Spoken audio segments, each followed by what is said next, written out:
வணக்கம். தமிழகத்தின் முக்கிய தொல்லியல் இடமான கொடுமணல் பற்றி இப்பொழுது பார்க்கவிருக்கிறோம். மெகாலித்திக் சைட்ஸ் அப்படிங்கிறது, அதாவது நெடுங்கல், கல்வட்டம், அதற்கு நடுவில் அமைந்திருக்கக்கூடிய அந்த கல் பதுக்கைகள், தாளிகள், அந்த தாளிகள் இருக்கக்கூடிய கீறல்கள், நிறைய கல்மணிகள், இப்படி எல்லாராலும் அறியப்பட்ட கொடுமணல் பகுதியானது பற்றி பார்க்க போறோம். இதுல அதிகமான ஆய்வு நேரத்தை செலவிட்ட ராஜன் ஐயா அவர்களுக்கு ஒரு சிறப்பான வணக்கத்தையும் தெரிவித்துக் கொண்டு இந்த நிகழ்வுக்கு கடந்து செல்கிறோம். சங்க இலக்கியங்களிலே கூறப்பட்ட ஒரு பாடலை பார்க்கிறோம். கொடுமணம் பட்ட நெடுமொழி ஒக்கலோடு பந்தர் பெயரிய பேரிசை மூதூர் கடனறி மரபிற் கைவல் பான தென்கடன் முத்தமொடு நன்கலம் பெருகுவை. இந்த பாடலானது பதிற்றுப்பத்தில 67வது பாடல், கபிலர் பாடிய பாடல். இந்த பாடலில் வருவது போல கொடுமணம் என்கிற ஊரானது நன்கலம், அதாவது நல்ல அணிகலன்கள் செய்யக்கூடிய ஒரு ஊராக இந்த இடத்திலே பதிவு செய்யப்பட்டிருக்கிறது. இன்னும் ஒரு பாடல், கொடுமணம் பட்ட வினைமான் அருங்கலம் பந்தர் பயந்த பலர்புகழ் முத்தம். இது பதிற்றுப்பத்து 74வது பாடல், அரிசில் கிளார் அவர்கள் இயற்றிய பாடல். இந்த பலர்புகழ் முத்தம் அப்படின்னு சொல்றது பந்தர் பகுதியிலிருந்து கொண்டு வந்து இங்கு பணி புரிந்து அது அணிகலன்களை உருவாக்கிய அந்த முத்துக்களை அந்த முத்தம் அப்படிங்கிற வார்த்தை குறிப்பிடுது.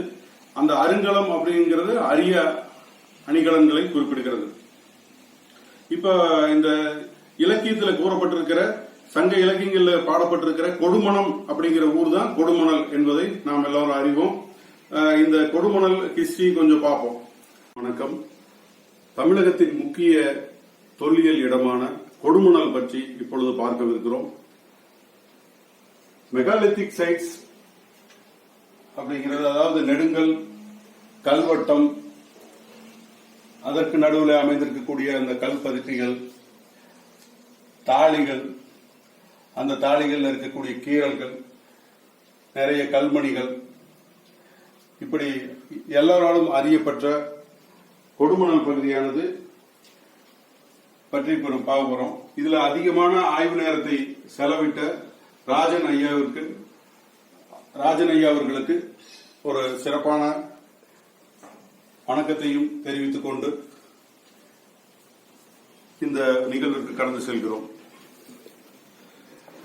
சங்க இலக்கியங்களிலே கூறப்பட்ட ஒரு பாடலை பார்க்கிறோம். கொடுமணம் பட்ட நெடுமொழி ஒக்கலோடு பந்தர் பெயரிய பேரிசை மூதூர் கடனறி மரபிற் கைவல் பான தென்கடன் முத்தமொடு நன்கலம் பெருகுவை. இந்த பாடலானது பதிற்றுப்பத்தில 67வது பாடல், கபிலர் பாடிய பாடல். இந்த பாடலில் வருவது போல கொடுமணம் என்கிற ஊரானது நன்கலம், அதாவது நல்ல அணிகலன்கள் செய்யக்கூடிய ஒரு ஊராக இந்த இடத்திலே பதிவு செய்யப்பட்டிருக்கிறது. இன்னும் ஒரு பாடல், கொடுமணம் பட்ட வினைமான் அருங்கலம்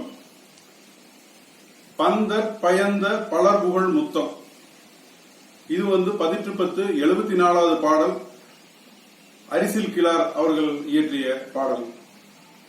இந்த பலர்புகழ் முத்தம் அப்படின்னு சொல்றது பந்தர் பகுதியிலிருந்து கொண்டு வந்து இங்கு பணி புரிந்து அது அணிகலன்களை உருவாக்கிய அந்த முத்துக்களை அந்த முத்தம் அப்படிங்கிற வார்த்தை குறிப்பிடுது. அந்த அருங்கலம் அப்படிங்கிறது அரிய அணிகலன்களை குறிப்பிடுகிறது. இப்ப இந்த இலக்கியத்தில் கூறப்பட்டிருக்கிற, சங்க இலக்கியங்களில் பாடப்பட்டிருக்கிற கொடுமணம் அப்படிங்கிற ஊர் தான் கொடுமணல் என்பதை நாம் எல்லாரும் அறிவோம்.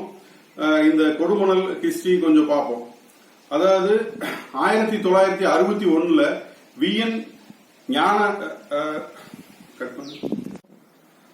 கொடுமணல் வரலாறு பார்க்கும் பொழுது VN சீனிவாச தேசிகன் அப்படிங்கிறவர் 1961 அதாவது இவர் காப்பாட்சியரா சென்னை அரசு அருங்காட்சியகத்துல பணிபுரிஞ்சாரு. 1961க்கு பிறகு இங்கு கொடுமணல் இருக்கிற மெகாலித்திக் சைட்ஸ் எல்லாம் கண்டறிந்து அவர் சிறப்பா அந்த மெகாலித்திக் சைட்ஸ் எல்லாம் பதிவு பண்ணியிருக்காரு. அதுக்கு அடுத்தபடியாக புலவர் ராசு, மயிலை சீனி வெங்கடசாமி, செல்வி முத்தையா அவர்கள் 1961 61 இருந்து 68 வரைக்கும் இவங்க எல்லாம் இந்த மெகாலித்திக் சைட்ஸ் பத்தி ஆய்வு பண்ணிருக்காங்க. 1979 மற்றும் 80 காலகட்டங்கள்ல நாகசாமி ஐயா அவர்களுடைய தலைமையில தமிழ்நாடு தொல்லியல் துறையானது மாதிரி அகழாய்வு செய்வதற்கான முயற்சிகளை எடுத்திருக்காங்க. 1983க்கு பிறகு ராஜன் ஐயா அவர்கள் இங்கு வருகை தந்திருக்கிறாங்க. 1985-86 தஞ்சை தமிழ் பல்கலைக்கழகம் இந்த இடத்துல அகழாய்வு பணிகளை ஆரம்பித்திருக்கிறார்கள். 1985-86 மற்றும் 89-90 ஆகிய நாட்கள்ல அகழாய்வு பணிகள் தொடர்ந்து நடக்குது. இதுல சென்னை பல்கலைக்கழகம் இணையுது. 1997 இருந்து 2012-13 வரைக்கும் தமிழக அரசு தொல்லியல் துறை மற்றும் புதுச்சேரி பல்கலைக்கழகங்கள் இந்த இடத்துல ஆய்வு செஞ்சிருக்காங்க. 2017-18 காலகட்டங்கள்ல ஸ்ரீராமன் ஐயா ASI சூப்பரண்டன்ட் அகழ்வாய்வு பிரிவு பெங்களூர் அவர்கள் தனது ஆய்வு மாணவர்களுடன் இங்கே தொல்லியல் பணிகளை மேற்கொண்டார்கள். 2020 இந்த ஆண்டு தமிழக தொல்லியல் துறை தி சுப்பிரமணியம் ஐயா அவர்களுடைய வழிகாட்டலில மாவட்ட தொல்லியல் அதிகாரி நந்தகுமார் அவர்கள் தலைமையில தற்போது ஆய்வுகள் நடந்து கொண்டிருக்கிறது. இதுதான் இந்த தொல்லியல் சைட்டை பத்திய ஒரு ஆய்வுகளை யார் செஞ்சிருக்காங்கிற ஒரு கணக்கு. அதுக்கு அடுத்தபடியாக அகழாய்வுகளை பத்தி பார்க்கிறோம். அகழாய்வு அப்படின்னு சொல்லி பார்க்கும் பொழுது இந்த இடமானது வாழிட பகுதி மற்றும் ஈமச்சின்ன பகுதி, வாழிடமாகவும் ஈமச்சின்ன பகுதியாக இருக்குது. வாழிடம் தனியாக ஆற்றோரமாகவே வாழிட பகுதி இருக்கிறது. ஈமச்சின்னம் இதிலிருந்து சற்று தொலைவில் அமைந்திருக்கிறது. இந்த கால வரையறை அப்படி பார்க்கும் பொழுது கால வரையறை அப்படிங்கிறது எப்படின்னு பாத்தீங்கன்னா பெருங்கற்கால நாகரிகம் வரைக்கும் ஒரு காலகட்டமா பிரிக்கலாம். பெருங்கற்காலத்துக்கு பிறகு சங்க காலம், சங்கம் ஏஜிலிருந்து இப்ப சங்கம் ஏஜ் கிபி 2ஆம் நூற்றாண்டு வரைக்கும் சங்க காலம் வருது. 2000 ஆண்டுகளுக்கு முற்பட்ட காலம், அதாவது கிபி 5ஆம் நூற்றாண்டுக்கு முன்பு இருந்தே பெருங்கற்காலம் ஆரம்பிக்கிறது. கிபி 5ஆம் நூற்றாண்டு இந்த பொருட்களை வச்சு ஆய்வுகள் மூலம், கரிம பகுப்பாய்வுகள் மூலமாக கண்டறிந்திருக்கிறார்கள். அதற்கு முன்பாக இருந்தே பெருங்கற்கால நாகரிகம் இங்கு இருந்திருக்க வேண்டும். கிட்டத்தட்ட ஒரு 3000 ஆண்டுகளுக்கு முன்பிருந்தே பெருங்கற்கால நாகரிகம் இங்கு இருந்திருக்க வேண்டும். ஆணிரை சமூகமாக இருந்த மக்கள் செட்டில்மெண்ட் ஆகிறது இந்த ஆத்தோரமா செட்டில் ஆகுறாங்க. இந்த செட்டில்மெண்ட் பகுதி, அதாவது ஆணிரை சமூகம் ஒரு விவசாய சமூகமா இந்த இடத்துல நொய்யலாத்தங்கரையில அமர்றாங்க. இதுதான் பெருங்கற்கால நாகரிகத்துக்கு முந்தைய ஒரு தோற்றமா இது இருந்திருக்குன்னு அனுமானிக்கிறாங்க. அந்த செட்டில்மெண்ட் பகுதியில உங்களுக்கு இங்க காலநிலை, தட்பவெப்பம், இந்த இடம் இதெல்லாம் பொறுத்து பார்க்கும் பொழுது இந்த இடத்துல வெங்கல் மேடுகளாகவும் செராங்காடுகளாகவும் இருக்கிறதுனால இங்க புஞ்சை பயிர்கள் தான் அதிகமா விளைவிக்க வேண்டிய சூழ்நிலை. அந்த புஞ்சை பயிர்களான கம்பு, சோளம் முதலியவற்றை இங்க பயிரிட்டு இருக்காங்க. இதெல்லாம் அகழ்வுல இந்த பயிர்களை எல்லாம் அவங்க கருகிய நிலையில் எடுத்திருக்காங்க. அதன் மூலமாக இங்க புஞ்சை தானியங்கள் பயிரிடப்பட்டிருக்கிறது தெரிய வருகிறது. அவன் மனிதன் இங்கு ஆணிரை கூட்ட சமுதாயமாக இருந்து விவசாய சமூகமாக மாறும் பொழுது அவன் புஞ்சை பயிர்களை இங்கு பயிரிட்டு அதை உண்டு வாழ்ந்திருக்கிறான் என்பது ஒரு கணிப்பு. அதற்கு அடுத்தபடியாக இங்கு இந்த விவசாய நிலங்களை எல்லாம் பண்படுத்தும் பொழுது மணிகள் அதிகமாக கிடைக்கின்றன. காங்கேயம் பகுதியிலிருந்து காங்கேயத்தை சுற்றி இருக்கிற பகுதிகளில் அதிகமாக கல்மணிகள் கிடைப்பது நீங்க அறிவீங்க. அது போகலாக பூலிநாடு, பாலக்காடு பகுதியில் இருக்கிற பூலிநாடு அழைக்கப்பட்ட சேர சாம்ராஜ்யத்தில் பூலிநாடு என்று அழைக்கப்பட்ட அந்த பகுதியில் இருந்து பாலக்காட்டுக்கு இந்த பக்கம் அப்படியே பாலக்காட்டு கணவாய் தாண்டி வரும்பொழுது கோவை மாவட்டம், இப்ப நம்ம ஈரோடு மாவட்டம் வரைக்கும் தொடர்ந்து கல்மணிகள் கிடைக்கக்கூடிய ஒரு பகுதியாக அந்த காலத்திலேயே அவங்க அறிந்ததுனால, கல்மணிகள் மிகுதியாக கிடைத்ததுனால கொடுமணல் மணிகளை பயன்படுத்தி செய்யக்கூடிய அந்த அணிகலன்கள் உற்பத்தி சாலைகளாக அது உருமாற்றம் அடையுது. மணிகளை பயன்படுத்தி அணிகலன்கள் செய்யப்படுது. இன்னொரு விஷயம் என்னன்னு கேட்டீங்கன்னா, முசிறி பகுதியிலிருந்து பெருவழி வருது. முசிறி பகுதியிலிருந்து ரோம நாட்டு வணிகர்கள் மற்றவங்க எல்லாம் மிளகு மற்றவை வாங்குவதற்காக வரும் பொழுது அவர்கள் இந்த பாலக்காட்டு கணவாய் வழியாக கோவை, ஈரோடு பகுதிகளை, ஈரோடு மாவட்டத்தை அடைவதற்கான வழிகள் வழிதான் இந்த பெருவழி. இந்த கொடுமணல் பகுதியை அடைந்து இங்கு மணி வணிகம் மற்றும் இந்த கொடுமணல் பகுதியில கிடைக்கக்கூடிய மணி, முத்து, இந்த அணிகலன் வகைகளுக்காக முக்கியமாக அவர்கள் வந்திருக்கிறார்கள். இதையடுத்து அவர்கள் கரூரில் இருக்கக்கூடிய அந்த கரூர் பகுதியை நோக்கிய ஆடை வணிகம் அல்லது பிற வணிகங்களுக்காக கரூரை நோக்கிய பயணப்பட்டிருக்கிறார்கள். கரூரிலிருந்து உறையூர் வழியாக புகாரை அடைந்திருக்கிறார்கள். புகாரானது அதுவும் ஒரு ஏற்றுமதி தளம். அது கிழக்காசிய நாடுகளை நோக்கி செல்கிறது. முசிறியானது, அதை நீங்க நல்லா கவனிக்கணும், முசிறியானது அரபு நாடுகள், ஐரோப்பிய நாடுகளை அடைவதற்கான எளிதாக செல்லக்கூடிய துறைமுகமாக முசிறி இருக்கிறது. அதே நேரத்தில் புகாரானது கிழக்காசிய நாடுகளை நோக்கி செல்வதற்கான பாதையாக இருக்கிறது. இடையில் முசிறியிலிருந்து புகாரை இணைக்கக்கூடிய வழியே ஒரு மிகப்பெரிய வாணிக பெருவழியாக நமது தென்னிந்தியாவில் அமைந்திருக்கிறது.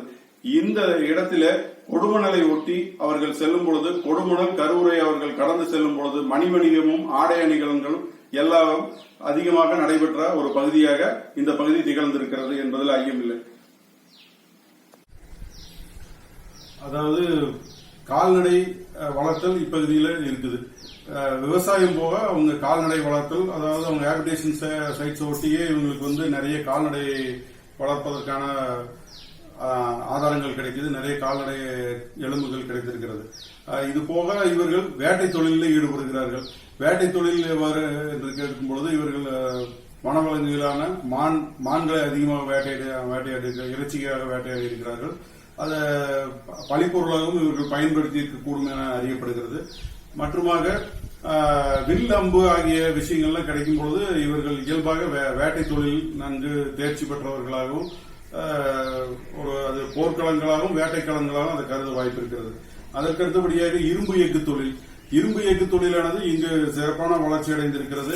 நிறைய அம்பு முனைகள் கிடைத்திருக்கின்றன, வில் கிடைத்திருக்கிறது. அது போக இரும்பு கருவிகள் எல்லாம் இங்கு கிடைத்திருக்கிறது.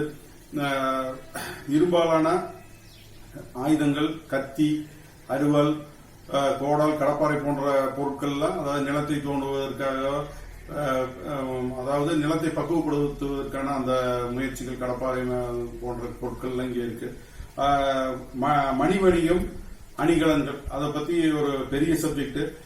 மணி வணிகம் அப்படின்னு சொல்லி பார்க்கும்பொழுது இந்த பகுதியில் கிடைத்த, இந்த காங்கேயம் சுற்றுவட்டார பகுதிகளில் கிடைத்த மணிகள் இயற்கையாக வயல்களிலே கிடைத்த மணிகள். அதாவது அவங்க உழவு ஓட்டும் பொழுது, விவசாய பணிகள் மேற்கொள்ளும் பொழுது இயல்பாகவே இங்கு கிடைத்த மணிகளை கொண்டு இவர்கள் அணிகலன்கள் செய்து ஆரம்பத்தில் விட்டிருக்கிறார்கள். இது நன்கு வளர்ந்த பிறகு இவர்கள் பல பகுதிகளிலிருந்து மூலப்பொருட்களை வருவித்து இங்கு பல வகையான அணிகலன்களை செய்து அதை அவர்கள் வணிகம் செய்திருக்கிறார்கள். அதற்கான சான்றுகள் நிறைய இங்கு கிடைத்துள்ளன. அதாவது ஆப்கானிஸ்தான் பகுதியிலிருந்து, இலங்கையிலிருந்து, புகார் துறைமுக பகுதிகளிலிருந்து, முத்தெடுக்கும் பகுதிகளிலிருந்து, தென்கடல் பகுதிகளிலிருந்து, முத்தெடுக்கும் பகுதிகளிலிருந்து முத்துக்கள், ஆப்கன் பகுதியிலிருந்து லேபிஸ் லெஸ்லி மற்றும் இலங்கையிலிருந்து பூனைக்கேன் மணி ஆகியவை தூரத்திலிருந்து கிடைத்திருக்கின்றன. அருகில் கிடைத்த பொருட்களான காங்கேயம் சுற்றியுள்ள பொருட்கள், மணிகள், காங்கேயம் அந்த பச்சைக்கல், காங்கேயத்தை பகுதியில் இருக்கிறது இயல்பாக கிடைக்கக்கூடிய அந்த பச்சைக்கல் கிடைத்திருக்கிறது. பளிங்குக்கல், குவாட்ஸ்கள் கிடைத்திருக்கிறது. இதெல்லாம் கொண்டு அவர்கள் அணிகலன்களை தயாரிக்கும் கலையை நன்கு அறிந்திருக்கிறார்கள். அந்த அணிகலனுக்கு ஓட்டையிடும் இரும்பு ஊசி, அதாவது நல்ல அந்த அந்த அணிகலனை அந்த முத்தை துளைக்கக்கூடிய அளவுக்கான ஊசிகளை தயாரிக்க தெரிந்திருக்கிறார்கள். அந்த ஊசியை கொண்டு அந்த மணிகளை துளையிட்டு அந்த மணிகளை கோர்த்து இவர்கள் அணிகலன்களாக மாற்றியிருக்கிறார்கள். அதுக்கடுத்து பட்டை தீட்டுதல் தொழிலையும் நன்கு கற்றிருக்கிறார்கள். வைரக்கற்களை பட்டை தீட்டி வைரக்கற்கள் மற்ற இவர்களுக்கு கிடைக்கக்கூடிய அந்த விலை உயர்ந்த கற்களை பட்டை தீட்டி இருக்கிறார்கள். அது போக ஆடை உற்பத்தி என்பது இங்கு தக்களிகள் கிடைத்திருக்கின்றன. நூற்பு கருவிகள் ஸ்பிண்டில்ஸ் மாதிரியான பொருட்கள் இங்கு கிடைத்திருக்கின்றன. இதை கொண்டு பார்க்கும்பொழுது இவர்களுக்கு தேவையான பொருட்களை சுயமாக உற்பத்தி செய்ததுடன் இவர்கள் வணிகமும் செய்வதற்கான வாய்ப்புகளை அதிகமாக இந்த இடம் பெற்றிருக்கிறது. அதுபோக மட்பாண்டம் செய்தல் இந்த இடத்துல சிறப்பான தொழிலாக இருந்திருக்கிறது. பிறகு புகார் பகுதியிலிருந்து பெறப்பட்ட தென் கடல் பகுதிகளிலிருந்து பெறப்பட்ட சங்குகளை கொண்டு சங்கு வளையல்கள் செய்திருக்கிறார்கள். சங்கு வளையல் தொழில் இங்கு மிக பிரபலமான ஒரு தொழிலாக இருந்திருக்கிறது. அந்த சங்கை அறுத்தல், அதை வளையல்களாக செய்தல் ஆகிய தொழில்கள் குடிசை தொழில் போல எல்லா வீடுகளிலுமே பெரும்பாலான வீடுகளில் அது அந்த சங்குகளின் எச்சங்களை அது வளையல்களாகவோ உடைசல்களாகவோ அறுக்கப்பட்ட நிலை, அறுக்கப்படாத நிலை பல வகையில அந்த சங்குகள் கிடைத்திருக்கிறது. அதுபோக இவர்கள் பிற்காலத்திலே வணிகர்களாக உருவெடுக்கிறார்கள். பெருங்கற்காலத்திலிருந்து ஆரம்பித்து கிபி சங்ககாலத்தை ஒட்டி, அதாவது கிமு 3க்கு பிறகு அப்படியே அவர்கள் பெருவணிகர்களாக நல்லா உருமாறி கிபி 1ஆம் 2ஆம் நூற்றாண்டு வரை மிகப்பெரிய அளவிலே வணிகம் செய்வதற்கான சான்றுகள் உண்டு. கொடுமணல்ல கிடைக்கப்பட்ட அகழாய்வுல கிடைக்கப்பட்ட பொருட்களை பத்தி பார்க்கிறோம். பானை ஓடுகள் அதிக அளவில் கிடைச்சிருக்கு. பானை ஓடுகள்ல முதல்ல நம்ம பாக்குறது இந்த குறியீடுகள் உள்ள பானை ஓடுகள். அதாவது இந்த மாதிரி 3 கோடு ஒரே புள்ளியிலிருந்து புறப்படுற மாதிரி. அதுக்கப்புறம் பிராமிய எழுத்துக்களுக்கு போகுது. அந்த குறியீடுகளின் ஆரம்ப நிலை பிராமியை நோக்கி செல்கிறது என்று கணித்திருக்கிறார்கள். பிறகு பாத்தீங்கன்னா பானை ஓடுகள்ல முதல்ல கொஞ்சம் சுமாரான எழுத்துக்கள் பிராமி எழுத்துக்கள் வருது. பிறகு தெளிவான எழுத்துக்கள் பிராமி எழுத்துக்கள் வர ஆரம்பிக்குது. இந்த பானை ஓடுகள் பானைகள் நேர்த்தியாக பிறகு மிக ஒரு அழகான நேர்த்தியான வளவளப்பான களங்கள் உருவாக்கப்படுகின்றன. களங்களிலே மிக நேர்த்தியாக வடிவமைப்பு காணப்படுகிறது. பிறகு பார்க்கும் பொழுது இரும்பாலான பொருட்கள், அம்பு முனை, வாள் போன்றவை இங்கு கிடைத்துள்ளன. குதிரையோட அங்கவடி கிடைச்சிருக்கு. குதிரையில நம்ம மேலே ஏறி போகும்பொழுது கால் வைக்கக்கூடிய அந்த ஸ்டெப் மாதிரியான அந்த அமைப்பு அங்கவடி, அந்த சேனை கீழே கால் வைப்பதற்கான இடம். அதற்கு பிறகு பாத்தீங்கன்னா அந்த இரும்பு பொருட்கள் நிறைய கிடைச்சிருக்கு. கத்தி, வாள் போன்றவைகள்லாம் கிடைச்சிருக்கு. அகழ்வாய்வு குழிகள்லையும் இரும்பு வாள் போன்றவைகள்லாம் கிடைச்சிருக்கு. கத்தி, கோடாரி போன்றவைகள்லாம் கிடைக்குது. அப்புறம் பாத்தீங்கன்னா மணிகள் அதிக அளவு கிடைக்குது. மணிகள் ஆரம்பத்தில் இப்ப நம்ம வெங்கச்செங்கல் உங்களுக்கு தெரியும், பார்த்திருப்பீங்க. வெங்கச்செங்கல் அப்படிங்கிறது விவசாய காடுகள்ல இந்த மாதிரி வெங்கச்செங்கல் தாராளமா கிடைக்கும். அந்த கொங்கு மண்டல பகுதிகளில் அந்த வெங்கல்ல இருந்து இவங்க வெங்கல் மற்றும் பளிங்கு கல்லும் கிடைக்கும். அதுகள்ல இருந்து அவங்க அந்த வேலைப்பாடுகள் செய்து பட்டை தீட்டி 18 பட்டை வரைக்கும் தீட்டப்பட்ட குவார்ட்ஸ் கிடைச்சிருக்குது. அந்த குவார்ட்ஸ் மற்றும் வெங்கல்ல அவங்க எந்த அளவுக்கு பயன்படுத்துறாங்கிறது இந்த படம் உணர்த்துது. அப்புறம் நம்மளுக்கு இரும்பு பொருட்களும் இங்க கிடைச்சிருக்கு. அதுபோக ஆடை உற்பத்தி செய்யக்கூடிய அந்த ஸ்பிண்டில், ஒரு ஆடை உற்பத்தி செய்யப்பட்ட ஒரு ஆடையின் ஒரு பகுதி, இதெல்லாம் கிடைச்சிருக்கு. இது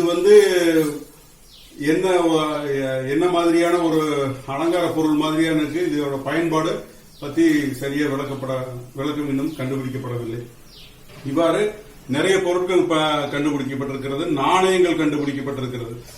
நாணயங்கள், ரோம நாணயங்கள், பஞ்ச்மார்க் காயின்ஸ் இதெல்லாம் கண்டுபிடிக்கப்பட்டிருக்கிறது. இதெல்லாம் நீ ஒவ்வொன்னா இப்ப பார்ப்போம். அகழாய்வு குழிகளில் இதுவரைக்கும் கிடைத்த முக்கிய பொருட்களை பத்தி பார்ப்போம். கல்மணிகள், சங்கு வளையல்கள், கண்ணாடி வளையல்கள், மான் கொம்பு, வட்டச்சில்லுகள், கூரை ஓடுகள், சுடுமண் விளக்குகள், சுடுமண் மணிகள். சுடுமண் மணி வச்சு கூட இவங்க சுடுமண் மணிகளை வச்சு அவங்க செஞ்சிருக்காங்க. சுடுமண் வளையல்கள் இருக்குது, சுடுமண் அணிகலன்கள் இருக்கு. அதுபோக இரும்பு ஆணிகள். இது இங்க அப்ப மரவேலை, அச்சு தொழில், அந்த மரவேலை மற்றும் அந்த தச்சர்களுடைய வேலையெல்லாம் இங்க நடந்ததற்கு உதாரணமா அந்த இரும்பு ஆணிகள் எல்லாம் கூட கிடைக்குது. உருண்டைக்கல், அதாவது இது கவன்கல்லாகவோ எடைக்கல்லாகவோ பயன்பட்டிருக்க வேண்டும் என்று சமீபத்தில் கூட ஒரு வெளியிடத்துல நான் கிடைச்ச பொருளை வச்சு சொன்னேன். கௌசிகா நதிக்கரையோரம். அது மாதிரி இங்க உருண்டைக்கல், இந்த பகுதியிலையும் உருண்டை கற்கள், 18 பட்டைகளை கொண்ட நீள் மணிகள், இரும்பு கருவிகள், ஊசிகள். அதாவது இரும்பு கருவிகள் பெரும்பாலும் பாத்தீங்கன்னா அந்த அணிகலன் செய்யறதுக்கான கருவிகளாகவும் விவசாயம் செய்வதற்கு உதவியா இருக்கக்கூடிய கருவிகளும் கிடைச்சிருக்கு. தக்களி, சக்கரம், அங்கவடி பார்த்தோம். புலிபொம்மை ஒன்று வெண்கலத்தில் கிடைச்சிருக்கு. அது மிக சிறப்பான ஒரு நமக்கு கிடைச்ச பொருள்ல சிறப்பான ஒரு பொருள் புலிபொம்மை. மற்றும் பத்தாங்கி, செம்புவடினா இந்த வடிகட்டி, இப்ப நம்ம வீட்டுல வச்சிருக்கிறோம்ல வடிகட்டி, அந்த மாதிரி செம்புல அந்த வடிகட்டி செஞ்சிருக்காங்க அவங்க வடிகட்டுதலுக்காக. மற்றும் தங்க சுருள் அணிகலன்கள், தங்க அணிகலன்கள் மற்றும் வெள்ளி நாணயங்கள், பஞ்ச்மார்க் காயின்ஸ், இந்த மாதிரி நிறைய விஷயங்கள் நம்ம கிடைக்குது. இது எப்படி கிடைக்கும் பாத்தீங்கன்னா 3 மண் அடுக்காக இருக்கிறது. முதல் மேலடுக்கு மண் என்பது, மேலடுக்கு மண்ணில் உங்களுக்கு தற்போதைய பொருட்கள் தான் கிடைக்கும் மேலடுக்கு மண்ணில். இப்ப இவங்க விவசாய பூமியாகவும் விவசாய காடாகவும் இருக்கிறது இந்த பகுதி, அல்லது வெறும் உபயோகப்படுத்தாத காடாகவும் தரிசன காடாகவும் கிடக்குது. மேல் மண் பெரும்பாலும் எதுவும் எச்சங்கள் கிடைக்காது. மேல் மண்ணுக்கு அடுத்த அடுக்கு உங்களுக்கு ஆரம்ப கட்ட, அதாவது கிறிஸ்து பிறந்ததுக்கு பின்னாடி வகைகள், சங்ககால வகைகள் மேல் மண்ணில் கிடைக்கும். அதுக்கு கீழே 3வது அடுக்கு கீழே போகும் பொழுது பெருங்கற்கால சின்னங்கள் கீழே கிடைக்கும். அது நல்லா ஆழமா போகும்போது கீழே கிடைக்கும். அதுபோக பெருங்கற்கால சின்னங்கள் கல்வெட்டங்கள் மற்றும் குத்துக்கற்கள் இங்க இருக்கு. அந்த மெகாலித்திக் சைட்ஸை தோண்டும் போது பெருங்கற்கால சின்னங்கள் நமக்கு கிடைக்குது. அது போக கொடுமணல்ல கீரல் உள்ள ஓடுகள், பிராமி எழுத்துள்ள ஓடுகள், கருப்பு சிவப்பு மட்கலன்கள் மற்றும் கருப்பு பாலிஸ்டு பாட்ரீஸ் மற்றும் தட்டுகள், அலங்கார ஓடுகள், சொரசொரப்பான சிவப்பு ஓடுகள், கெண்டி இருந்திருக்குது. கெண்டிங்கிறது நம்ம சங்கடை கெண்டி இதெல்லாம் நம்ம வீடுகளில் முந்தி பயன்பட்டு இருந்த பொருள் தான் கெண்டி. அப்புறம் இது மாதிரியான பொருட்கள்லாம் இதுவரைக்கும் கிடைச்சிருக்குது. வெள்ளை வண்ணம் பூசப்பட்டு செம்பழுப்பு அதன் மேல் பூசப்பட்ட ரெசட் கோட்டட் வேர் அப்படிங்கிற ஒரு மெட்டீரியலும், அதாவது பானை உடைசல்களும் இங்க கிடைச்சிருக்கு. மெகாலித்திக் பரியல் சைட்ஸ் பத்தி இப்ப கொஞ்சம் பார்ப்போம். அதோட அகழ்வாய்வுகளையும் பார்ப்போம்.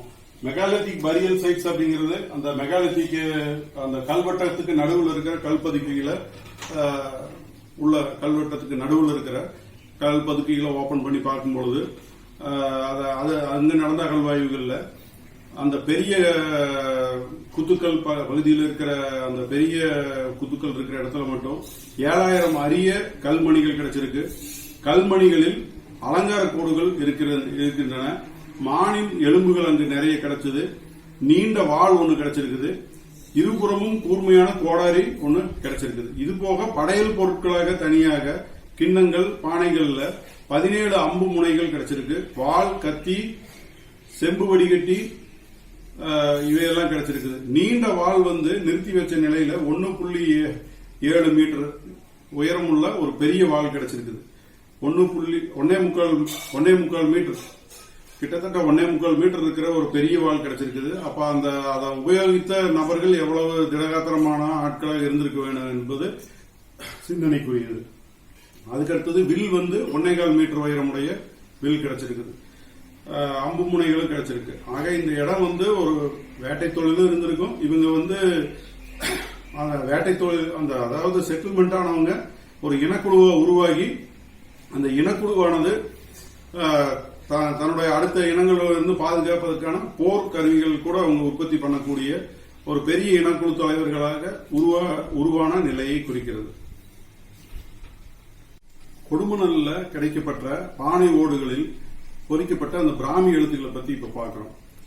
அதாவது 5 மில்லி மீட்டர் முதல் 20 சென்டிமீட்டர் வரையிலான உயரமான, அதாவது 5 மில்லி மீட்டர் மிக குறைவான சிறிய எழுத்து, 20 சென்டிமீட்டர் அப்படிங்கிறது மிக பெரிய எழுத்துக்கள். ஒரு பானையோட உயரத்து மேல்பாகத்திலிருந்து கீழ்பாகம் வரைக்கும் அப்படியே போறது, மேல இருந்து கீழே வரைக்கும் அப்படியே எழுத்து நீளமா எழுதுற பெரிய எழுத்து. இது 1 அடி உயரத்துக்கெல்லாம் விட அதிகமாவே இருக்கும். 1 அடி 1.5 அடி 1.5 அடி எழுத்தெல்லாம் பெருசா போட்டிருக்காங்க. செவுத்துல எழுதுற மாதிரி, செவுத்துல நம்ம பெரிய பெரிய எழுத்துக்கள் எழுதுற மாதிரி அவங்க பானையிலேயே பிராமியில பெரிய எழுத்துக்கள் எழுதியிருக்காங்க. ஆனா 5 மில்லி மீட்டர் உயரமுடைய சிறிய எழுத்துக்களும் எழுதியிருக்காங்க. அதாவது பிராமி எழுத்துக்கள் பானைகள்ல கிடைச்ச வகைகள்ல பார்க்கும் பொழுது தமிழகத்தில் கிடைத்த அதிகப்படியான பிராமி எழுத்துக்கள் கொடுமணல்ல கிடைச்சிருக்கு. தமிழகத்தில் சொல்ல போனா ஒரு 70% பிராமி எழுத்து பானை ஓடுகள்ல கிடைக்கப்பட்ட 70% பிராமி இங்கதான் கிடைச்சிருக்கு கொடுமணல்ல. அப்ப இதோட முக்கியத்துவத்தை பத்தியும் இந்த இடத்தோட கல்வித்தரம், இந்த இடத்துல இருந்தவங்களோட கல்வித்தரம், அந்த வணிக தரம், இதெல்லாம் நம்மளுக்கு அது பொறிக்கப்பட்ட அந்த பிராமி எழுத்துக்கள்ல இருந்து நிறைய தெரியுது. நல்ல கல்வி கற்ற ஒரு பகுதியாக இந்த இடம் இருந்திருக்கு. 700 பானை ஓடுகளில் பிராமி எழுத்துக்கள் இதுவரை கண்டறியப்பட்டிருக்கின்றன. அதுல முக்கியமான என்னென்னு பார்க்கும் பொழுது கண்ணன் நாதன், குவிரன் நாதன், பண்ணன், அந்தவன் நாதன், வன்மூலன், சம்பன், சாத்தந்தை, இவையெல்லாம் தமிழ் எழுத்துக்கள், தமிழ் பிராமி எழுத்துக்களாக இங்கு தென்படுகின்றன. அதே நேரத்தில் எழுத்து தொடர்கள் போல, அதாவது சொற்றொடர் போல இருப்பது கூலந்தை, சம்பன் அகல், வருணிய அகல், பூதன்வேன், நீரழி, பூதடா, இந்த சொற்றொடர்களாக பிராமி எழுத்துக்கள் கிடைச்சிருக்குது. பிறகு பிராகிருத எழுத்துக்கள் நிகம, விசாக, குவிரன், வருணி அப்படிங்கிற பிராகிருத எழுத்துக்கள் கிடைத்திருக்கின்றன. அதாவது அணிகளும் மணிகளும் பத்தி பார்க்கிறோம். அணிகலன்களும் இந்த மணிக்கற்களை பத்தி பார்க்கிறோம். மணிக்கற்கள் அப்படிங்கிறது பொதுவா நம்ம விவசாய பகுதிகள் முழுக்க கிடைச்சதுன்னு ஏற்கனவே இப்ப பார்த்தோம். அதுக்கு அடுத்தது வெளியிலிருந்து வந்த கற்கள், அவற்றின் நிறம், அவற்றுக்கு கிடைச்ச ஊர் அப்படிங்கறத இப்ப பாக்கிறோம். அதாவது பெரில் கல் அப்படிங்கிறது பச்சை நிற கல். அது கிடைச்சது படியூர்ல கிடைச்சிருக்கு அதிகமா. அதுக்கு அடுத்தது சஃபயர். சஃபயர் கல் இங்க் ப்ளூ கலர், நீல கலர்ல இருக்கும். இது சிவன்மலை பகுதிகளில் கிடைச்ச கல் சஃபயர். அதுக்கு அடுத்தது குவாட்ஸ் கல். குவாட்ஸ் அதாவது பளிங்குக்கல் நம்ம சொல்ற குவாட்ஸ் கல் ஆனது வெண்மை நிறத்தில் பெரும்பாலும் காணப்படும். வெங்கமேடு அரசம்பாளையத்தில் காணப்படுது. அரசம்பாளையத்தில் அது ஒரு குன்றும் ஒரு மலையே அந்த குவாட்ஸ்கல் மலை இருக்கு. அதாவது வெங்கமேடு அப்படிங்கிற பேர்ல நம்ம கொங்கு பகுதிகளில் வெங்கமேடுன்னு சொல்லுவாங்க. ஆனா அந்த அரசம்பாளையத்தில் பாத்தீங்கன்னா ஒரு மலையே அப்படியே வெங்கல் மலையா இருக்கு.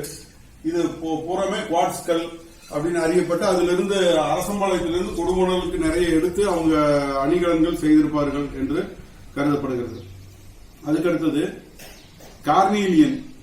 கார்னீலியன் அப்படிங்கிறது பிரவுனிஷ் அண்ட் மெரூனா இருக்கும். இது குஜராத்ல கிடைக்கக்கூடியது கார்னீலியன் மணிகள். அதுக்கடுத்தது லேபிஸ் லுசுலி.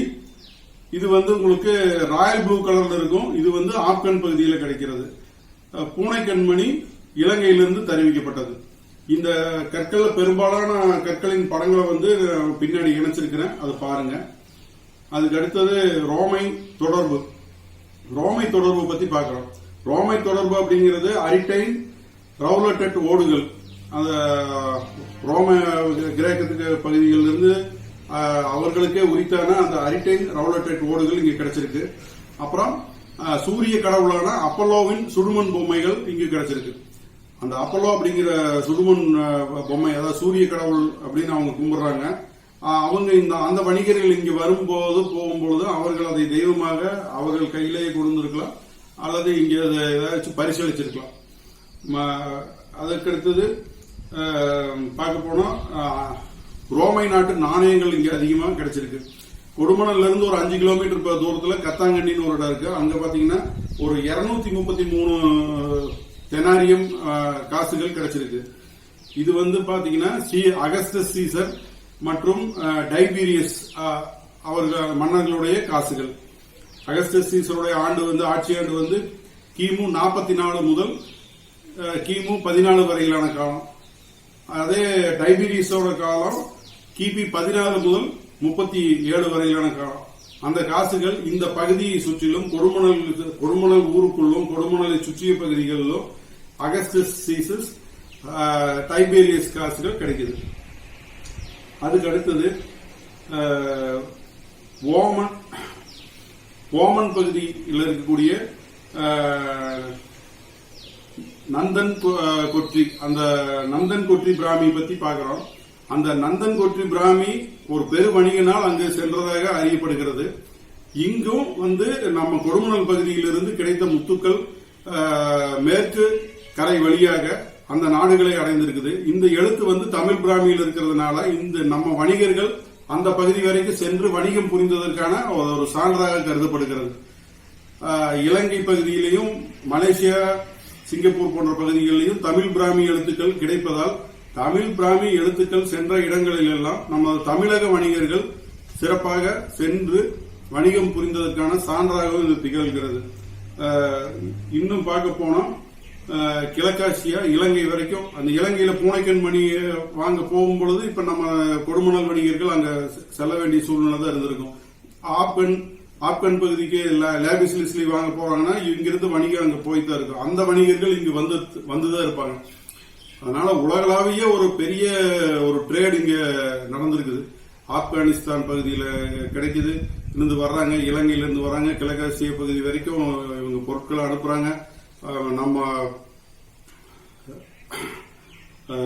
ஓமன் பஹ்ரைன் பகுதிகள் வரைக்கும் வணிகம் போகுது. அதை தாண்டியும் ஐரோப்பிய நாடுகளுக்கு போகுது. அந்த வழியா தான் நம்ம செங்கடல் வழியா தான் நம்ம கிரேக்க ரோமைக்கு போறோம். அதனால அந்த வழி பகுதிகளில் களங்கள் சென்று நிற்கக்கூடிய இடங்கள் எல்லாமே வந்து மேற்கத்திய பகுதிகள் எல்லாமே இந்த கொடுமணல் அணிகலன்கள், ஆடை அணிகலன்கள் பிரசித்தி பெற்ற இருக்கும் என்பது ஐயமில்லை.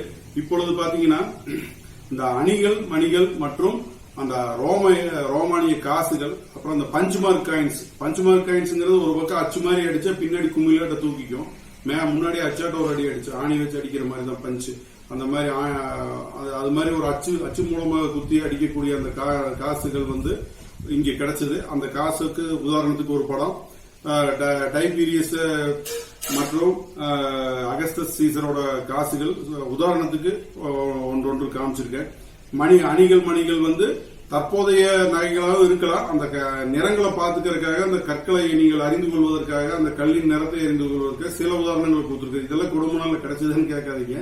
இதெல்லாம் வந்து நாங்க இணையத்துல தேடி அந்த கற்களின் நிறத்தை நீங்கள் தெரிந்து கொள்வதற்காக அந்த கற்கள் என்னென்ன, அந்த பெரில், சஃபயர், குவார்ட்ஸ், கர்னீலியன், லாபிஸ் லிஸ்லி, அதெல்லாம் நீங்க தெரிஞ்சுக்கணுங்கிறதுக்காக நாங்க அதை எடுத்து போட்டிருந்தோம். இதெல்லாம் குடும்பங்களில் கிடைச்சதுன்னு கேட்காதீங்க. கல்லின் நிறம் மட்டும் இதில் உங்களுக்கு காண்பதற்காக, கல்லை காட்டுவதற்காக நாங்கள் அதை காட்டியிருக்கிறோம். ரோமானிய நாணயங்கள் ஒரு சில உதாரணத்துக்கு காட்டியிருக்கிறோம். தொல்லியல் துறையிலிருந்து முறையான அணிகலன்களோ மற்ற இந்த காசுகளோ முறையான அதிக அளவிலான படங்கள் பகிரப்படவில்லை. ஏதாவது ஓரிரு படங்கள் மட்டும் வந்திருக்கிறது.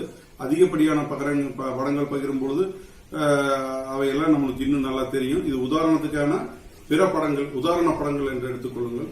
இந்த உரை இவ்வளவு நேரம் நீங்க பொறுமையா கேட்டதற்கு நன்றி. அதாவது நமது மண் சார்ந்த, நமது பிறந்த இடம் சார்ந்த பெருமைகளை நாம் அறிந்து கொள்ள வேண்டும் என்பதற்காக இந்த ஒரு இது மாதிரியான ஒரு அகழ்வாய்வுகள், அந்த பற்றிய செய்திகளை அறிந்து கொள்வது, இது மாதிரியான நிகழ்வுகளை நமது பேச்சிலும் எழுத்திலும் நாம் அறிந்து கொள்வதற்காக இந்த மாதிரியான வெபினார்களை ஏற்பாடு செய்திருக்கிறோம். கலந்து கொண்ட அனைவருக்கும் நன்றி.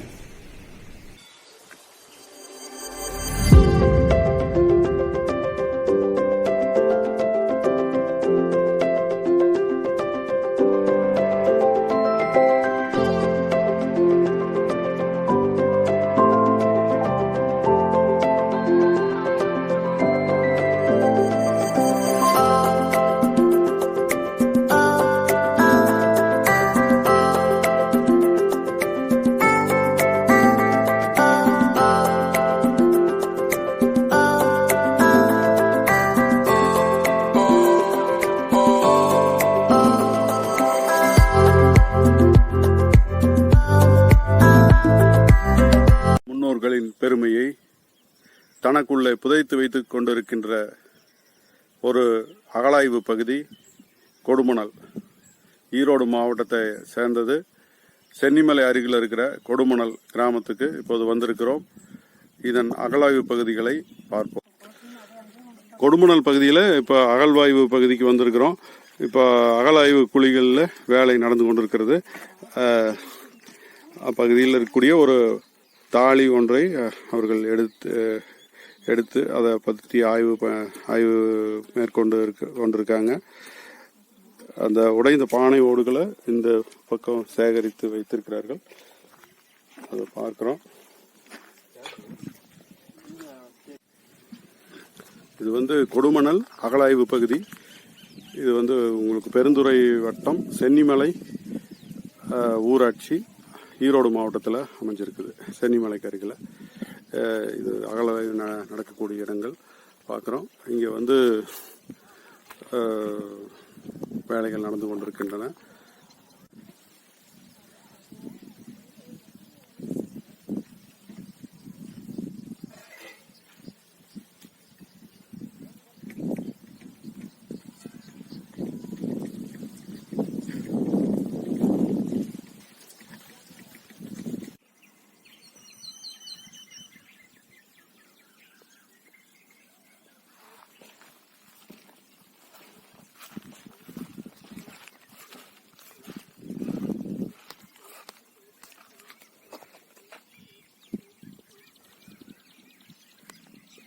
கொடுமணல் பகுதியில் கிடைக்கக்கூடிய அந்த அகழ்வாய்வு மண்ணை மறு ஆய்வுக்கு செய்யறதுக்கு இந்த மாதிரி ஜல்லடைகளில் ஜலிச்சு அவங்க அதில் இருக்கக்கூடிய இரும்பு கசடு அல்லது ஏதாவது நாணயம் அல்லது சங்கு வலை, உடைந்த பாகங்கள், பானை ஓடுகள் எது கிடைச்சாலும் அதை இதில் சேகரிக்கிறாங்க. சேகரித்து அதாவது நல்லா பார்த்தீங்கன்னா அவங்க அந்த பக்கத்தில் வச்சிருக்கிற ஒரு சட்டி, அதில் ஒரு கவர் மாதிரி வச்சிருக்காங்க. அதில் தனித்தனியாக பானை ஓடு தனியாக, அந்த கவரில் ஏதாச்சும் இரும்பு மற்ற பொருட்கள்லாம் கிடைச்சதுன்னா அவங்க போட்டுக்குவாங்க. இதை சேகரித்து இதை ஆய்வுக்கு நாம இந்த கல்வட்டத்தின் நடுவில் அமைந்திருக்கக்கூடிய கல் பதுக்கை அமைப்பானது 8x8 அளவிலான ஒரு பதுக்கை அமைப்பு. பதுக்கையின் ஓரங்களிலே அந்த மிகப்பெரிய பலகை கற்களை கொண்டு அதை மூடி இருக்கிறார்கள். இவை 8x8 அமைப்பில் இருக்கிறது. நடுவில் ஒரு அறையாக தடுத்திருக்கிறார்கள். அதன் கிழக்கு பகுதியில் இருக்கக்கூடிய 2 பக்கவாட்டு கற்கள் நன்றாக கவனியுங்கள். அதுல துளை இருக்குது. இது இடுதுளை எனப்படும். இந்த இடுதுளையானது அந்த இறந்துபட்ட வீரர்களுடைய ஆன்மா இது வழியாக உள்ளே வரும், வெளியே போகும் என்ற ஒரு நம்பிக்கை இருந்தது. அவர்களுடைய ஈம சின்னங்களை இதனுள் வைத்திருப்பார்கள். இறந்தவர்களின் உடல் கூடிய எலும்புகளை ஒரு தாலியில் இட்டு வைத்திருப்பார்கள். அவர்களுக்கு பிடித்தமான பாண்டங்கள், உணவுப் பொருட்கள், அணிகலன்கள் மற்றும் அவர்கள் விரும்பியவைகள், அவர்கள் பயன்படுத்திய வாள் போன்றவற்றை இந்த பதுக்கையில் அமைத்திருப்பார்கள். இந்த அகழ்வாய்வு குழியானது இந்த இடத்தின் பழமையும் பெருமையும் உணர்த்துகிறது. கொடுமணலில் இருக்கின்ற கல்வட்டங்கள், அதாவது கெயின் சர்க்கிள்ஸ், இது நடுவுல கல் பதுக்கை அமைப்பு இருக்கும். அதை சுற்றி கல் வட்டங்கள் அமைக்கப்பட்டிருக்கும். அந்த கல் பதுக்கைக்குள்ள பாத்தீங்கன்னா முதுமக்கள் தாழி, அந்த இறந்த வீரர்கள் அல்லது இனக்குழு தலைவர்கள் பயன்படுத்திய வாள், அவர்களுடைய அணிகலன்கள், அவர்களுக்கு விருப்பமான பொருட்கள் ஆகியவை உள்ளே வைக்கப்பட்டிருக்கும். அதுபோக உணவு கூட இன்னொரு பானையில் அவருக்கு பிடித்தமான உணவு போன்றவைகளை இன்னொரு பானையில் வச்சிருப்பாங்க. ஒரு தாளி உடன் ஒரு பானை போன்ற அமைப்பு, இது மாதிரி சிறு சிறு களங்கள் ஆகியவை இந்த கல்வெட்டங்களுள்ள கிடைத்திருக்கின்றன. இந்த பகுதியானது இப்பொழுது கடும் மழை காரணமாக கடந்த வாரங்கள் எல்லாம் அதிகப்படியான மழை பெய்ததால் இந்த அகழ்வு பகுதிகள் இந்த பாலிதீன் கவர் போட்டு மூடப்பட்டிருக்கின்றன. இந்த இடத்துல நிறைய கல்வெட்டங்கள் இருந்தன. அவை ஒவ்வொன்றாக அவர்கள் ஆய்வு நோக்கத்தில் இப்பொழுது அகழ்ந்து பார்த்து கொண்டிருக்கிறார்கள். மழை காரணமாக இவை இப்போது மூடப்பட்ட நிலைமையில இருக்கிறது.